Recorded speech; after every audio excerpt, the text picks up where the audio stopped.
nesta manhã de quinta-feira recebemos a visita de Sofia Manuel, também conhecida como a Tripeirinha, para nos falar do seu programa Plantmania, que está no ar no canal Casa e Cozinha. Neste programa, a nossa convidada, Sofia, tu vais à casa das pessoas, as pessoas candidatam-se, não é? E tu vais encher a casa das pessoas de plantas. Enfiar-lhes a natureza pelas goelas abaixo, literalmente. Ou seja, nós enchemos as casinhas com plantas que fazem parte ou seja, que se conseguem introduzir na vida daquelas pessoas consoante as condições que elas têm na casa, ok? E conforme são mais dados a tratar de plantas ou não, exatamente. Aliás, tivemos um último projeto no Plantmania que eram mesmo as pessoas que se candidataram planta-assassinos autênticos. Planta-assassinos autênticos. Então, todo o programa foi direcionado para este tipo de pessoas. As escolhas que eu fiz foi direcionado para este tipo de pessoas. Mas que são plantas que precisam de pouca rega, por São exemplo? plantas muito resistentes, ou seja, plantas, por exemplo, que se adaptam a locais marítimos. Plantas baratas. Plantas baratas, mesmo resistentes. Se eles me matarem aquelas plantas, eu juro, eu ponho-os na cadeia. Lá está, plantas muito resistentes, por exemplo, à falta de água. Okay. Plantas de baixa manutenção. E é isso que eu tenho sempre em consideração. Se forem pessoas que são mais dedicadas, por exemplo, já adapto, já consigo ter um bocadinho mais liberdade no projeto. Se não forem, pronto, vamos para as mais resistentes. Aquelas que cantam para as plantas, que falam com elas. É um mito que falar para as plantas ajuda no seu Olha, é assim, as plantas realmente têm resposta a este estímulo que nós damos aos sons. Elas conseguem responder. No entanto, quando tu falas com as plantas, quando tu cantas para as plantas, estás-lhe a dar atenção. Coisa que outras pessoas que não se dedicam tanto tempo às plantinhas não fazem, ou seja, se tu estiveres a cantar para uma plantinha, se estiveres a falar para uma plantinha, é mais provável que vais ver uma praga, por exemplo, que está a afetar a planta, ou alguma folha que já esteja a ficar amarela, ou 2 ou 3, portanto estás a dar mais atenção. Mais a ver com isso, ou seja, vamos cantar para as plantinhas. Ok, outra pergunta, há casas com plantas a mais?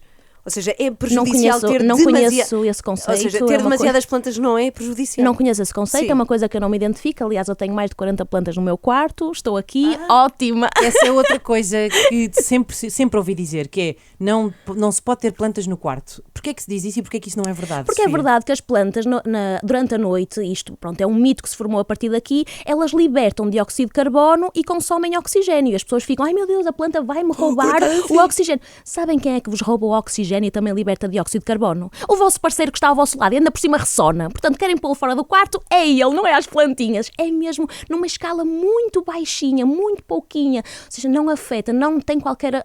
não nos afeta na nossa vida, para além de que durante o dia fazem exatamente o contrário. Absorvem dióxido de carbono e libertam oxigênio.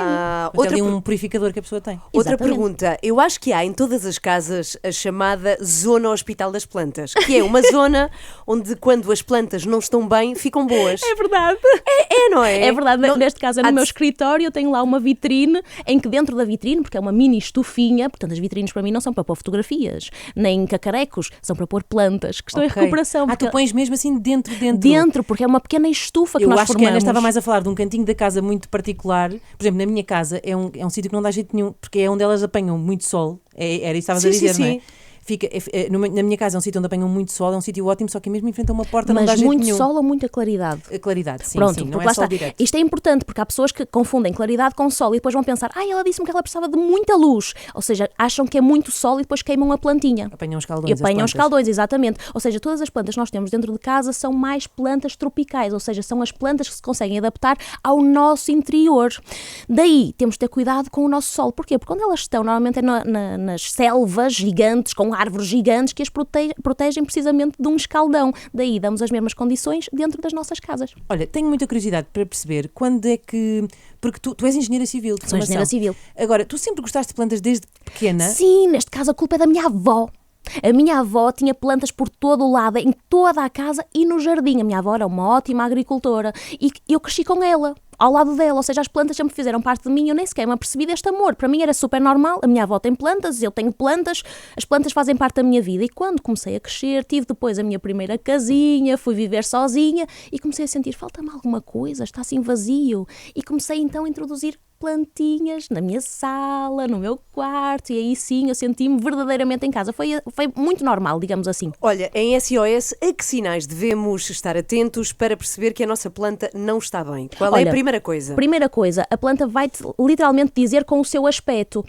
muito amarelamento, se houver muito amarelamento na planta, estou assim, ok, porque é normal, todas as nossas plantas perdem folhas, não há nenhuma folha que dure para sempre. E às vezes as pessoas veem uma folha amarela e pensam, oh meu Deus, a minha planta está a falecer. Não é verdade, é mais que normal as nossas plantas perderem as folhas, mas se for um amarelamento por toda a planta, aí sim já pode ser prejudicial. Falta de nutrientes, mas normalmente é o quê?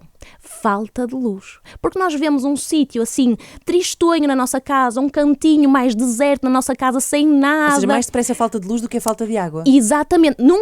Geralmente o problema nunca é a falta de água. Nós matamos as plantas normalmente é por água a mais. Nós achamos que é a única forma de darmos amor às nossas plantas, o que não é verdade. Água a mais, água constantemente, vai concentrar-se no substrato, vai torná-lo em lama, não deixa o oxigênio chegar às raízes e as raízes vão apodrecer. A água a mais apodrece a nossa plantinha. Devemos só regar quando o substrato está seco. Como é que fazemos a medição? Enfiamos o dedo lá para dentro? Enfiamos o dedo a um pauzinho de sushi, tal e qual como fazemos com os bolos e o palito. Sai molhado, está ok, sai seco, precisa de água. Magnífico. Exatamente. São as dicas da Tripeirinha, que tem redes muito ativas. Pode passar por lá, tem muitas dicas. E o programa? É isso, está no ar desde o dia 19 de junho, dá às 10 da noite.